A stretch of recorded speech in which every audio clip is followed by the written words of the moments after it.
وإلى كافة الأنبياء والمرسلين صلوات الله وسلامه عليهم أجمعين وعلى آله وأصحابه والتابعين وتابعيهم بإحسان إلى يوم الدين، وخصوصا إلى المؤلف أبي حامد محمد ابن محمد الغزالي الطوسي رحمه الله، وإلى العلامة الشيخ عبد الصمد الفلمبني رحمه الله تعالى، وإلى مشايخنا وآبائنا.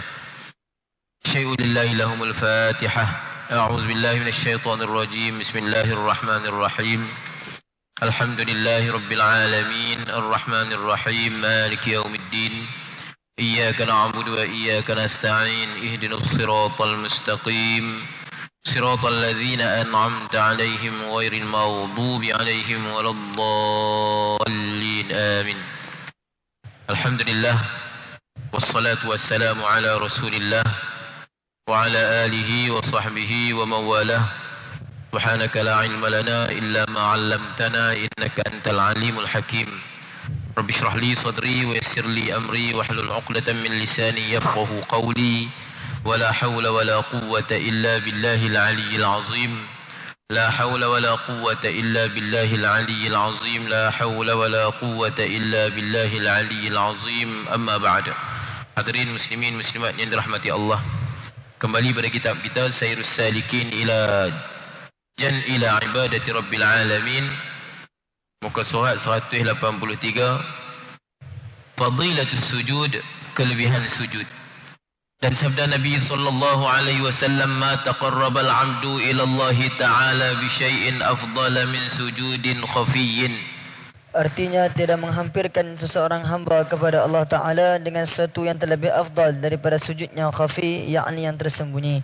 Wa ma min muslimin yasjudu lillahi sajdatan illa rafa'ahu Allahu biha darajatan wa hatta anha biha khati'atan. Tiada daripada seseorang yang muslim padahal sujud ia bagi Allah Ta'ala sekali sujud, melainkan mengangkatkan akan dia oleh Allah Ta'ala dengan dia akan darjat, dan menghapuskan daripadanya dengan dia akan dosanya daripada kesalahannya. Jadi apa yang kita nak bincang adalah kafadilatus sujud, kelebihan sujud. Di bawah tajuk kita Asraris Salah, rahsia pada bab Al-Babus Salis fi Asraris Salah, bab yang ketiga pada menyatakan rahsia sembahyang. Sebelum ini musannif rahimahullahu ta'ala menyebut kepada kita tentang fadilatul azan, kelebihan azan dan juga kelebihan iqamah. Kemudian musannif rahimahullahu ta'ala sebut tentang kelebihan solah berjamaah. Kemudian fadilatul sujud, kelebihan sujud. Kita maklum dalam sembahyang kita ada rukun, ada ab'ad, ada hay'ah. Dalam sembahyang kita ada rukun, ada ab'ad dan ada hay'ah. Dan apa yang disebut sini sujud adalah sebahagian daripada rukun. Kelebihan kita meletak dahi di atas lantai, merendah diri sembah sujud kepada Allah Subhanahu wa taala, didatangkan oleh musannif rahimahullahu taala sabda Nabi sallallahu alaihi wasallam, ma taqarrabal 'abdu ila Allah taala bi syai'in afdalu min sujudin khafiyyin. Tidak hampir oleh seorang hamba kepada Allah Subhanahu wa taala dengan sesuatu yang lebih afdal daripada sujud yang tersembunyi. Sujud kita adalah waktu yang paling hampir, saat yang paling hampir kita dengan Allah Subhanahu wa taala. Waktu sujud itu waktu yang paling hampir. Hampir apa? Hampir dengan rahmat Allah, hampir dengan keredaan Allah Subhanahu wa taala. Hampir di sini bukan makna hampir jasad. Laisa kamitslihi syai'un, Allah Ta'ala tak serupa dengan sesuatu. Bukan Allah Ta'ala dekat dengan kita, dekat di sebuah jasad, tak. Allah Ta'ala bukan jirim, Allah Ta'ala bukan jisim. Yang dimaksudkan hampir di sini, hampir dengan rahmat Allah Subhanahu wa Ta'ala. Tempat yang paling kita hampir dengan rahmat Allah, iaitu ketika kita sujud kepada Allah Subhanahu wa Ta'ala. Kemudian sabda Nabi sallallahu alaihi wasallam, ma min muslimin yasjudu lillahi sajdatan illa rafa'ahu Allahu biha. Tidaklah seorang muslim sujud kepada Allah Subhanahu wa taala sekali sujud, melainkan Allah Subhanahu wa taala mengangkat darjat dia, wa hatta anhu biha khati'atan, dan Allah Subhanahu wa taala menggugurkan dosanya. Ini kita sebut dah dulu kelebihan umat Nabi kita Muhammad sallallahu alaihi wasallam. umat Nabi Muhammad ni Allah Ta'ala jadikan amalan di mana amalan itu bukan sekadar mendapat bukan sekadar mendapat ganjaran pahala, bahkan juga terampun daripada dosa. Sujud kita, sujud itu Allah Ta'ala mengangkat darjat, Allah Ta'ala beri pahala, dan Allah Subhanahu Wa Ta'ala menggugurkan dosa. Umat lain tak ada suatu ibadat yang mana di situ ada dua, keampunan dan juga pahala. Contohnya berpuasa pada bulan Ramadan. Tak jauh dah kita dengan Ramadan. Nabi SAW bersabda, man sama Ramadana imanan wa ihtisaban ghufira lahu ma taqaddama min dhanbih. Siapa yang berpuasa pada bulan Ramadan dalam keadaan beriman, mengharap keridhaan Allah Subhanahu Wa Ta'ala, ghufira lahu ma taqaddama min dhanbih, diberi keampunan kepada dia dosa yang telah lalu. Mana dengan amal ibadat yang dia buat, terampun dosa, juga dapat pahala. Pahala dia, sabda Nabi SAW, Allah Ta'ala firman dalam hadis kursi, a'adadtu li'ibadis sa'imin ma la 'ainun ra'at wa la udhunun sami'at wa la khatar 'ala qalbi bashar. Aku sediakan untuk hamba-Ku yang beriman, a'adadtu li'ibadis sa'imin, aku sediakan untuk hamba-Ku yang berpuasa ganjaran pahala yang tidak pernah dilihat oleh mata, didengar oleh telinga, terlintas di hati. Itu nak abang kata puasa dapat pahala dan juga terampun dosa. Hadis tadi cerita tentang ampun dosa. Hadis ni cerita tentang diangkat, diberi pahala. Begitu juga ibadat sujud kita. Sujud, sekali kita sujud, Allah Ta'ala mengangkat darjat kita, memberi ganjaran pahala kepada kita. Wa hatta anhu biha khati'atan.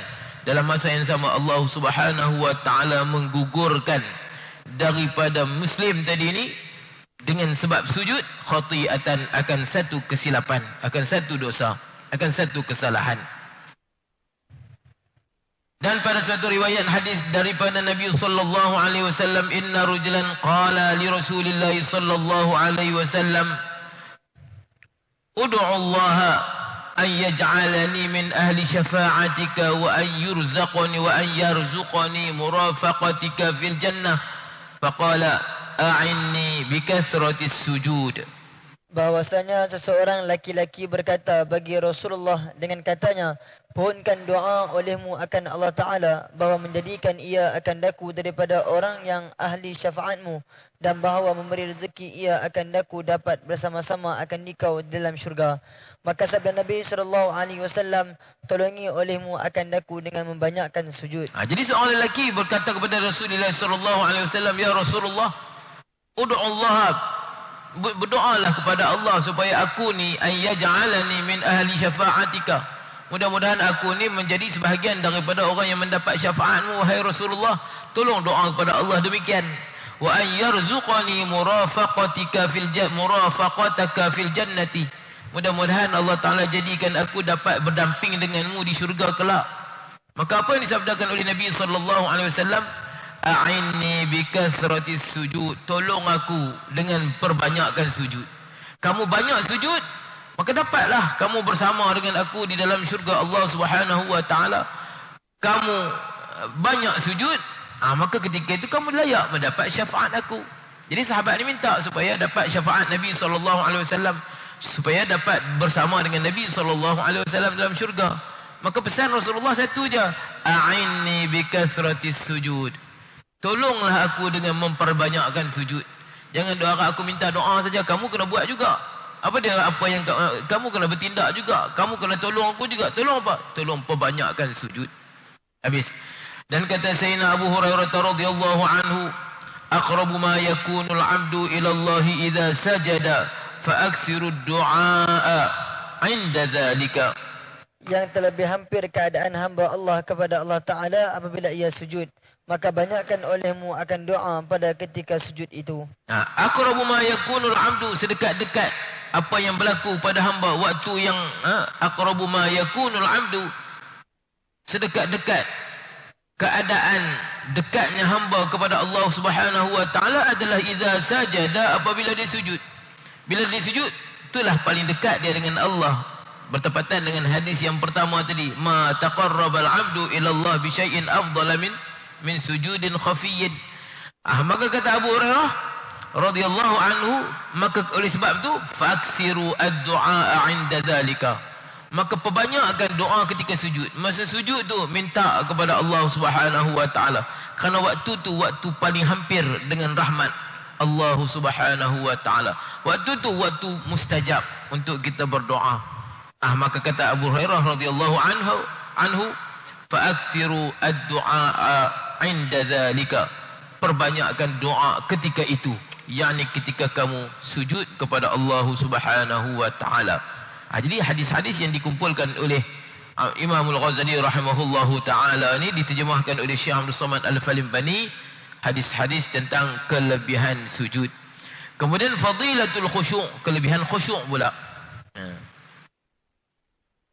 Ini kelebihan khusyuk, yakni hadir hati kepada Allah taala dalam sembahyang. Allah Ta'ala firman, wa aqimis salata li zikri, dan dirikan olehmu akan sembahyang kerana ingat akan aku. Wa la takum minal ghafilin, jangan kamu jadikan diri kamu itu daripada orang yang lalai, apakan lagi dalam sembahyang. Dan lagi firman Allah, la taqrabus salata wa antum sukara hatta ta'lamu ma taquluna, jangan kamu hampir akan sembahyang padahal kamu mabuk hingga mengetahui kamu akan yang kamu kata.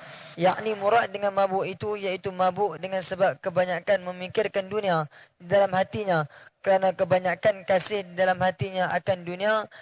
Demikianlah kata Imam Ghazali rahimahullahu taala dalam Ihya Ulumuddin, ia naqal daripada setengah ulama. Jadi dalam menyentuh tentang fadilatul khusyuk, musannif rahimahullahu taala datangkan firman Allah Subhanahu wa taala. Allah Taala firman, wa aqimis salata li zikri, dirikanlah semayang untuk mengingatiku.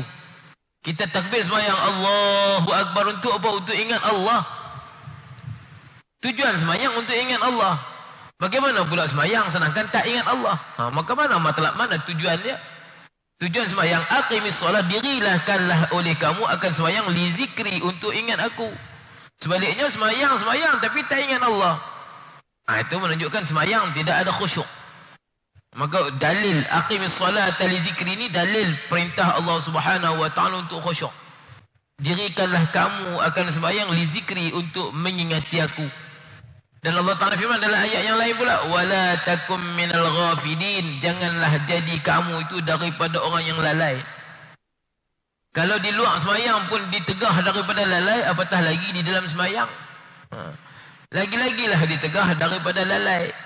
Maka sebab tu kata musannif, apakan lagi di dalam sembahyang. Kalau di luar sembahyang pun tak boleh lalai, di dalam sembahyang apatah lagi. Kan, wala takum minal ghafilin, janganlah jadi kamu itu minal ghafilin, daripada kalangan orang yang lalai.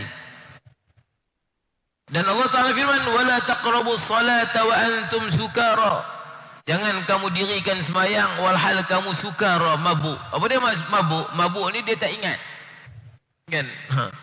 Semayang orang mabuk macam mana? Fikiran dia melayang. Macam tu juga semayang orang yang tak khusyuk, fikiran dia melayang. Hatta ta'lamu ma taqulu, hatta ta'lamu ma taquluna, sehingga kamu tahu apa yang kamu cakap. Ayat ini ulama fiqh ambil dalil bahawasanya orang mabuk tak sah semayang. Orang mabuk minum arak tu tak sah semayang. Tapi Imam Ghazali buat komentar dia sendiri. Imam Ghazali kata yang dimaksudkan murad dengan mabuk ni mabuk dunia. Fikiran dia melayang. Ketika dia takbir Allahu Akbar, dia tak sedar pun apa yang dia baca tu. Mulut dia saja sebut Allahu Akbar, hati dia memikirkan dunia. Mulut dia saja baca Bismillahirrahmanirrahim, Alhamdulillahirabbil alamin, baca Fatihah, sebut segala puji bagi Allah Tuhan yang memerintah alam. Tapi fikiran dia melayang entah ke mana. Fikiran dia melayang, ingat apa yang dia nak ingat. Tu kata musannif rahimahullahu taala, yakni murad dengan mabuk itu iaitu mabuk dengan sebab kebanyakan memikirkan dunia di dalam hatinya, dan kerana kebanyakan kasih di dalam hatinya akan dunia. Ni sebab dia kasih dunia, maka dia fikir dunia. Walaupun sembahyang, walaupun dalam keadaan jasad dia menghadap Allah, mulut dia memuji Allah, tapi hati dia hilang tumpuan sembahyang dia. Itu Imam Ghazali ambil ayat ni dalil kata sembahyang seseorang itu tak khusyuk. Orang yang semayang ingat selain daripada Allah Subhanahu wa taala, tak tumpu fikiran dia dalam semayang, maka dia orang yang tak khusyuk. Allah Taala firman, "Wa hatta ta'lamu ma taquluna." Sehingga kamu tahu apa yang kamu kata. Baca Fatihah, tahu dah apa yang kamu kata tu. Kan?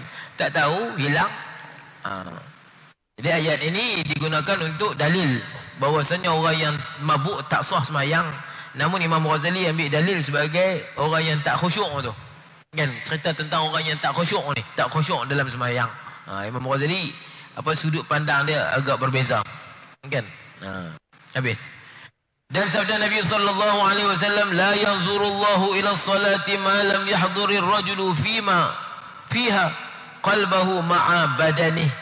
Tiada menyilik Allah Ta'ala kepada sembahyang seseorang selama tiada menghadirkan oleh orang itu dalam sembahyangnya akan hatinya kepada Allah Ta'ala serta badannya. Jadi Allah Ta'ala tak tengok kepada sembahyang seseorang sehinggalah malam yahdur. Selama mana tidak menghadir oleh dia fiha pada sembahyang tadi qalbahu ma'a badani, hatinya bersama badan dia. Sekarang yang hadir sembahyang jasad kita. Tangan kita angkat takbir, mulut kita baca Fatihah, anggota kita memang hadir sembahyang. Hati kita hadir ke tidak? Kalau tak hadir, maka sabda Nabi sallallahu alaihi wasallam, la yanzurullahu, tidak melihat oleh Allah Taala ila salati, kepada sembahyang, ma lam yahdurir rajulu fiha qalbahu ma'a badani, selama mana dia tidak lelaki itu tidak menghadirkan dalam sembahyang dia hati dia bersama badan dia. Sebab sekarang ni yang hadir badan, hati tak hadir. Maka Allah Ta'ala tak pandang semayang tu. Mana tak ada nilai dia. Dari sudut fiqah sah semayang. Dari sudut fiqah tak kena qadha maghrib tadi kita semayang. Adakah kena qadha? Tak kena qadha dah. Dikira sah dah. Tak dikira tinggal semayang. Tapi dari sudut tasawufnya, dari sudut kualiti ibadat dia, diterima ke tidak oleh Allah Subhanahu wa taala. Nak terima ke nak? Mulut dia kata segala puji bagi Allah, tapi hati dia tak kata gitu pun. Kan? Hati dia teringat kereta dia, oh dia puji kereta ke puji Tuhan? Kan? Jadi Allah Ta'ala tak pandang sembahyang orang yang tidak hadirkan hati dia bersama badan dia. Dan lagi sabda Nabi sallallahu alaihi wasallam, "Idza shallaita salatan fasalli salata muwadda'in." Apabila sembahyang engkau akan satu sembahyang, maka engkau berbuat sembahyang orang yang akan meninggalkan. Yakni sembahyang orang yang meninggalkan bagi dirinya dan meninggalkan bagi hawa nafsunya. Yakni meninggalkan barang yang disukainya dan meninggalkan bagi umurnya, padahal lalu hadir hatinya itu kepada Tuhan. Idza sallaita salatan, apabila sembahyang oleh engkau akan satu sembahyang, fasalli salata muwadda'in, sembahyang sebagai sembahyang perpisahan. Mana sembahyang ni sembahyang yang terakhir, sembahyang yang last sekali dah. Kalau kita buat sesuatu, buat ni perbuatan yang terakhir, tentu kita buat yang terbaik. Ingat, lepas aku sembahyang ni mati dah, tak ada peluang dah untuk sembahyang. Maka sembahyang yang terakhir tu tentulah kita sembahyang yang paling elok, sembahyang yang paling baik. Hadir hati daripada mula takbiratul ihram sampai salam. Kerana kita ingat, inilah sembahyang aku terakhir. Lepas ni habis dah, hembus nafas terakhir, mati dah, tak boleh sembahyang dah. Maka tentulah kita sembahyang dalam keadaan penuh penghayatan. Itu kata musannif, yakni sembahyang orang yang meninggalkan bagi dirinya dan meninggalkan bagi hawa nafsunya, yakni meninggalkan barang yang disukainya dan meninggalkan segala umurnya, dan meninggalkan bagi umurnya, padahal lalu hadir hatinya kepada Tuhannya. Mana dia tumpu sungguh sembahyang dia. Kenapa? Sembahyang ni sembahyang muwadda', sembahyang perpisahan, sembahyang orang yang akan meninggal. Habis. Itu fadilatul khusyuk, kelebihan khusyuk. Jadi insya-Allah nanti musannif akan sebut tentang bagaimana untuk menghasilkan khusyuk. Antaranya untuk menghasilkan khusyuk, mata kita pandang tempat sujud. Sebelum kita sembahyang, kita hadir, kita bergerak mai itu memang nak sembahyang. Contohnya kita main masjid ni memang main nak sembahyang, kan? Jangan kita main nak pergi, contohnya nak pergi pasar malam, sembahyang tu singgah Ustaz. Sambil-sambil nak pergi pasar malam, singgah di masjid untuk sembahyang. Jadi fikiran kita pergi pasar malam. Jadi patutnya kita, matlamat kita nak pergi masjid untuk sembahyang. Bukan nak pergi pasar malam kemudian sembahyang tu singgah, kan? Sementara sambil-sambil nak pergi pasar malam, singgah sembahyang Ustaz. Maka ketika itu fikiran kita dandan Nabi SAW ni. Ada fikir tu, fikir dandan Nabi SAW. Sebab kita bukan main nak pergi sembahyang. Kita bukan keluar daripada rumah kita untuk pergi masjid sembahyang, tak. Kita keluar nak pergi tangan lain. Sembahyang tu singgah aja. Kan? Jadi mana kita bergerak tu, bergerak memang nak pergi sembahyang. Tu antara untuk menghasilkan khusyuk. Kemudian sebelum kita takbiratul ihram, kita istihdar dulu, hadir hati dulu. Merasa kelemahan kita, merasa kehinaan kita, merasa kehambaan kita. Aku sedang menghadap seruan Allah Subhanahu wa taala dalam keadaan untuk menyembah Tuhan yang Maha Agung, yang Maha Perkasa. Hadirkan kebesaran dan keagungan Allah Subhanahu wa taala dalam hati kita. Barulah takbir Allahu Akbar. Sahaja aku sembahyang fardu maghrib 3 rakaat makmum kerana Allah Taala tu. Hadir kita. Dan setiap bacaan kita perhati, kita tadabbur, kita faham makna dia satu. Itu cara untuk hadir, untuk usaha untuk khusyuk. Kan? Habis. Kemudian fadilatu bina'il masjidi wa mawdi'as salah. Kita cakap bab khusyuk, sebenarnya nak cakap bab khusyuk ni bukan senang, kan? Kita tolong baca apa yang ditulis oleh musannif dalam kitab dia. Nak khusyuk ni bukan sesuatu yang mudah. Kerana fikiran kita di luar. Ketika kita sembahyang, fikiran kita di luar sembahyang. Jadi payah nak khusyuk. Jadi berani baca bab khusyuk ni, sebut juga bab khusyuk ni, mudah-mudahan dengan kita bincang bab khusyuk, Allah Taala anugerah kekhusyukan pada diri kita. Kita sedar yang ibadat kita, sembahyang kita, masya-Allah, jauh daripada sempurna. Kan? Habis. Kemudian fadilatu bina'il masjidi. Jadi sembahyang seseorang tu diukur mengikut kekhusyukan dia. Kalau khusyuk dia panjang, dia khusyuk rakaat pertama, rakaat kedua, maka sembahyang tu dikira mengikut khusyuk dia. Kalau dia khusyuk sembahyang 4 rakaat, dia hanya mampu khusyuk 2 rakaat saja, 2 rakaat lagi lupa. Dia dapat pahala qadar 2 rakaat tu jelah. Dinilai qadar 2 rakaat tu jelah. Kan? Kalau dia mampu khusyuk daripada takbiratul ihram sampai salam, maka ketika itu sempurna khusyuk dia, sembahyang dia 100%. Kalau dia hanya mampu khusyuk masa takbiratul ihram, Allahu Akbar, masa tu dia ingat aku ni sembahyang fardu maghrib ni, masa tu dia ingat yang dia dalam keadaan sembahyang. Masa tu dia ingat, lepas tu hilang ghaib. Sedang-sedang tu imam beri salam, dia pun beri salam. Dia dapat pahala masa takbiratul ihram tu jelah.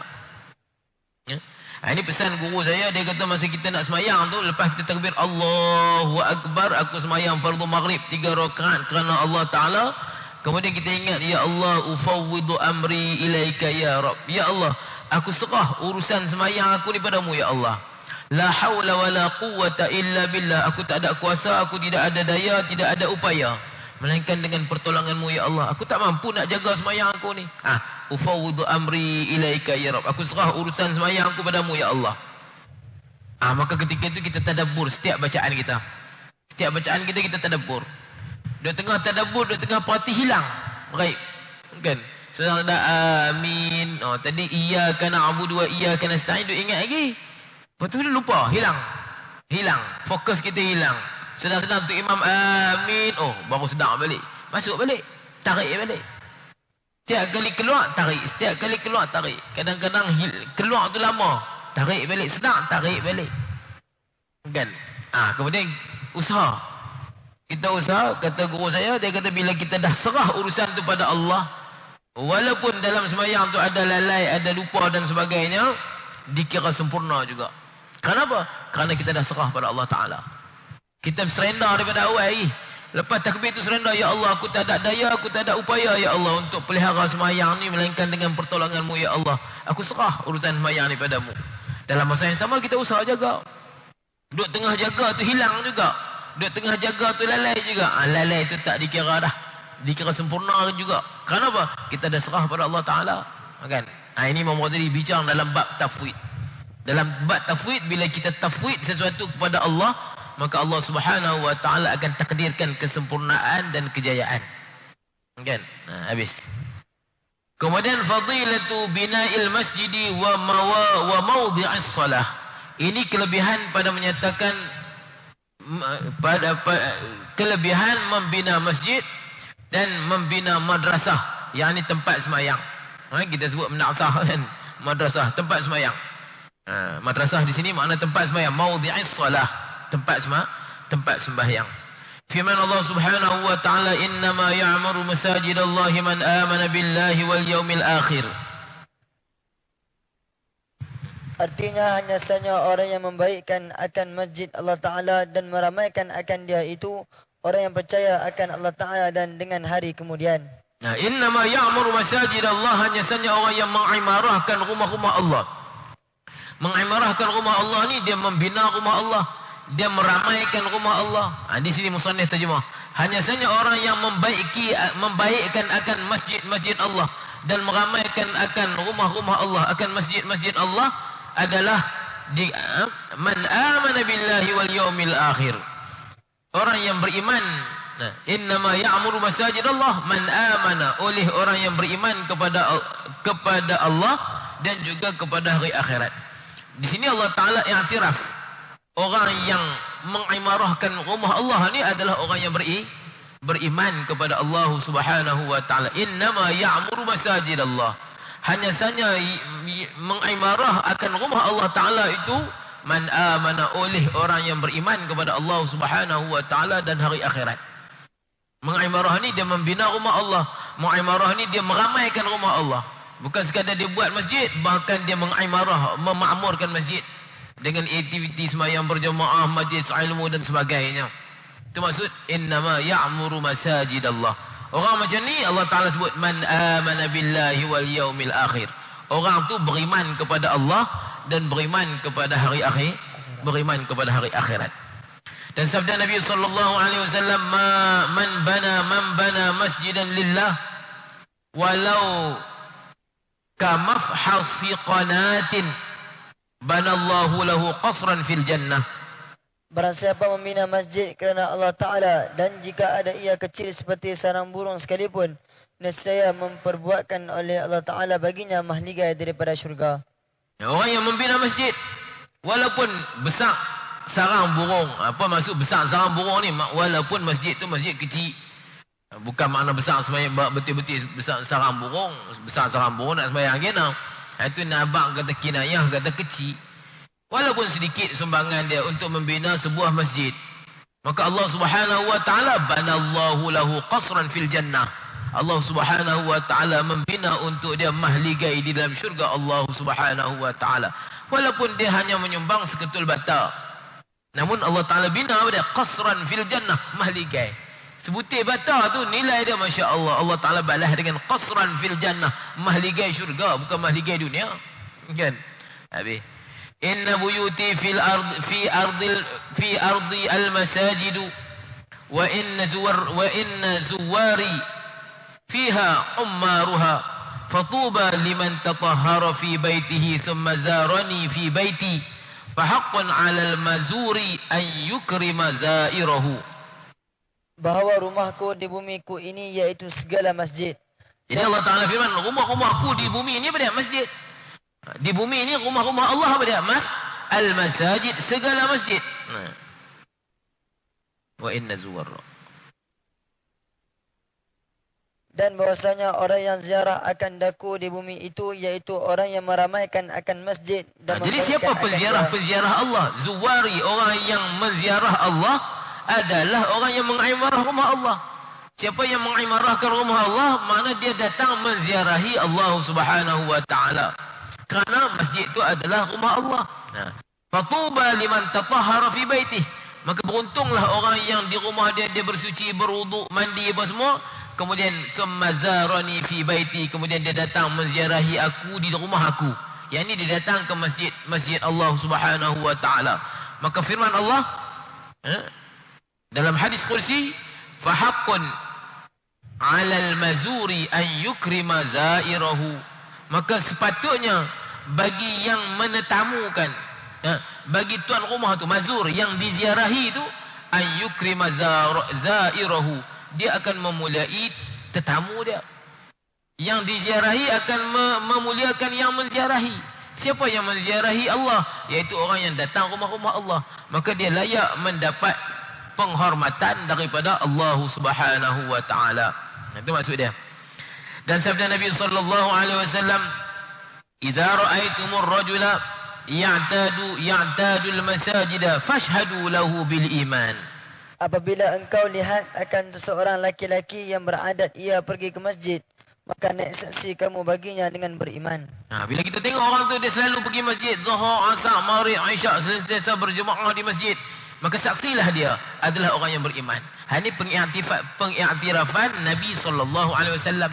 Tadi daripada firman Allah, "Innama ya'muru masajidallahi man amana billahi wal yawmil akhir." Allah Ta'ala iktiraf iman orang yang mengimarahkan rumah dia. Ini hadis Nabi SAW. Nabi pula mengiktiraf orang yang menziarahi masjid-masjid Allah. Fa'ashhidu lahu bil iman. Maka saksilah oleh kamu dengan keimanan dia. Kalau dia boleh main masjid lima sentiasa datang masjid, 5 waktu sehari semalam datang masjid, tentulah dia orang yang beriman. Nabi mengaku keimanan dia. Kita bila ada jenazah meninggal kan, kita selalu, apa yang kamu kata pada jenazah ini, pada mayat ini, kita kata apa? Apa? Baik kan? Kita kata al-jannah, kita kata as-sa'adah contohnya. Kita mengaku kebaikan jenazah yang ada di depan kita. Kita iktiraf dia. Kita iktiraf, kita iqrar kebaikan dia. Kita iqrar kebaikan dia, mana bukti dia? Antara buktinya dia orang yang mengimarahkan masjid. Oh, dia selalu main masjid. Oh, selalu ada dalam majlis ilmu. Maka dia pun panggil kita semayang jenazah dia. Sedaplah kita sebut. Betul lah dengan pengakuan kita, sebab kita duduk biasa tengok dia main masjid. Kan? Bila orang tanya apa yang kamu kata pada jenazah ini, kita kata baik. Apa yang kamu kata pada jenazah ini, bahagia. Apa yang kamu kata pada jenazah ini, al-jannah insya-Allah. Kan? Kita nak mengaku kita baik seseorang tu mesti ada tanda-tanda dia, ada bukti-bukti dia. Antara bukti dia apa dia? Dia sentiasa datang ke masjid. Ya'tadul masajida. Maka sabda Nabi SAW, fashhadu lahu bil iman. Maka saksilah oleh kamu lahu baginya bil iman, dengan keimanan. Habis. Dan sabda Nabi SAW, la salata li jaril masjidi illa fil masjid. Tiada sempurna sembahyang fardu bagi orang yang dekat masjid itu melainkan di dalam masjid serta berjemaah. Jadi tidak sempurna.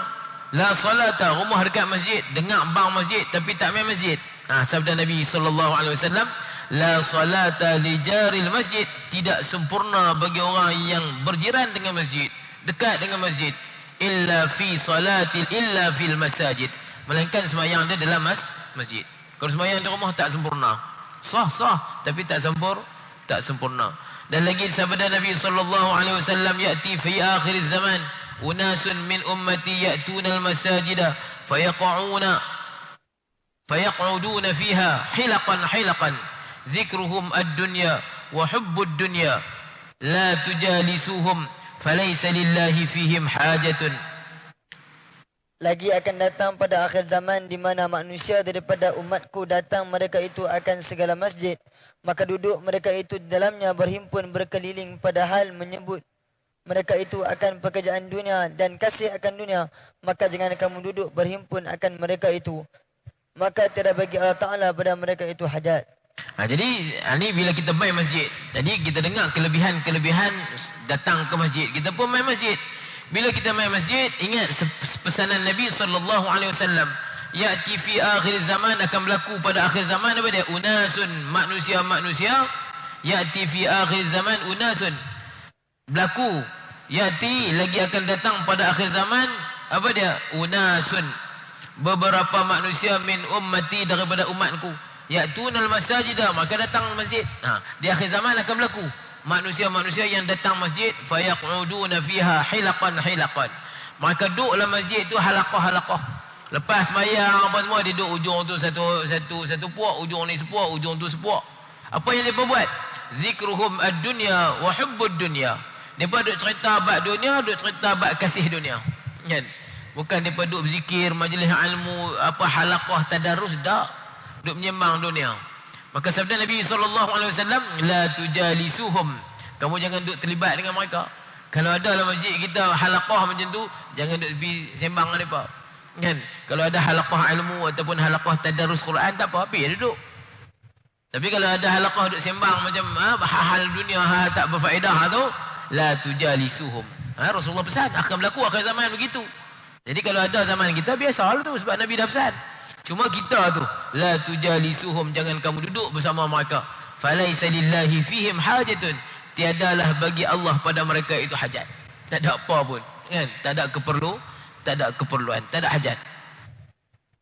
Habis. Dan kata Sa'id ibn Musayyab radhiyallahu anhu, man jalasa fil masjidi fa inna ma yujalisu rabbah fama haqquhu an yaqula illa khairan. Barang siapa duduk dalam masjid, maka hanya sesungguhnya adalah duduk ia pada hadrat Tuhannya, maka tidak haknya berkata-kata melainkan kebajikan. Jadi bila kita datang ke masjid, kita datang ke istana Allah, kita datang ke rumah Allah. Macam kita datang ke rumah raja lah, istana raja. Tentulah tak layak kita nak bergebang, kita nak sembang, kita nak riuh rendah, kan? Kita cakap pun penuh protokol dia. Nak keluar daripada mulut kita pun berjaga-jaga. Ini kita datang ke rumah Allah.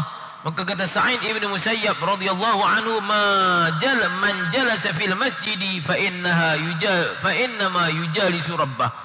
Barang siapa yang duduk dalam masjid, maka hanya sesungguhnya adalah duduk ia pada hadrat Tuhannya. Fama haqquhu an yaqula illa khairan. Maka tak sepatutnya dia berkata melainkan kebajikan. Nak cakap-cakap yang baik saja dalam rumah Allah. Dan kata Imam Al-Ghazali rahimahullahu ta'ala, wa yurwa fil athari atau fil khabari al-hadithu fil masjidi ya'kulul hasanat kama ta'kulul bahaimu al-hashisha. Dan diriwayatkan oleh ulama pada athar, yakni dalam perkataan sahabat Nabi SAW, atau dalam khabar, yakni dalam hadis Nabi SAW, bercerita akan dunia dalam masjid itu, iaitu memakan kebajikan seperti memakan binatang akan rumput. Jadi ini riwayat, tak pasti sama ada hadis ataupun asar para sahabat, sama ada perkataan sahabat ataupun hadis Nabi SAW. Sebab itu disebut au fi asari au fil khabar. Al hadisu fil masjidi, bercakap-cakap dalam masjid itu, ya'kulul hasanat, dia makan kebaikan, kama ta'kulul bahaim al hashish, seperti mana binatang makan rumput, kan? Ibadat kita, amalan kita bagaikan tumbuhan menghijau. Tiba-tiba ada binatang datang makan habis, kan? Habis. Kehijauan ibadat kita habis, dimakan oleh apa? Oleh bergebang dalam masjid tadi. Oleh al-hadis, bercerita hal-hal dunia di dalam masjid. Habis. Dan kata Anas ibn Malik radhiyallahu anhu, man asraja fil masjidi sirajan lam yazal al-malaikatu wa hamalatul arshi yastaghfiruna lahu ma dama fi dhalikal masjidi dawuhu. Barang siapa memasang pelita dalam masjid, maka sentiasa segala malaikat dan khususnya malaikat yang menanggung arash memintakan ampun baginya selama ada pada masjid itu cahaya pelita itu. Ini kelebihan orang yang pasang lampu dalam masjid. Dia tolong bayar elektrik, kan? Dia tak bayar semua, tapi dia masuklah dalam tabung tu untuk elektrik masjid. Dia masukkan duit. Jadi duit tu orang guna untuk bayar bil elektrik. Jadi selama mana lampu tu menyala, hasil daripada bil elektrik yang dia duk bayar tu, apa yang fadilat dia, kelebihan dia, lam yazal al malaikatu wa hamalatul arshi, sentiasalah malaikat, lebih-lebih lagi malaikat penanggung arash, malaikat hak paling besar, jasad dia, tubuh dia, malaikat hak tanggung arash lebih besar daripada malaikat Jibril. Ada 4 malaikat tanggung arash sekarang ni. Hari kiamat nanti ada 8. Macam mana ayat dia? Wa yahmilu arsya rabbika fawqahum Yawma idzin samaniyah. Di hari akhirat kelak akan menanggung arash Tuhan berapa? 8 malaikat. Sekarang ada 4 malaikat. Jadi malaikat ni, para malaikat dan juga malaikat penanggung arash, yastaghfiruna lahu, beristighfar untuk dia. Allahumma ghafir lahu ma dama fi dhalikal masjid dawuhu, selama mana cahaya tadi menyala dalam masjid tu. Contoh ni duk menyala ni.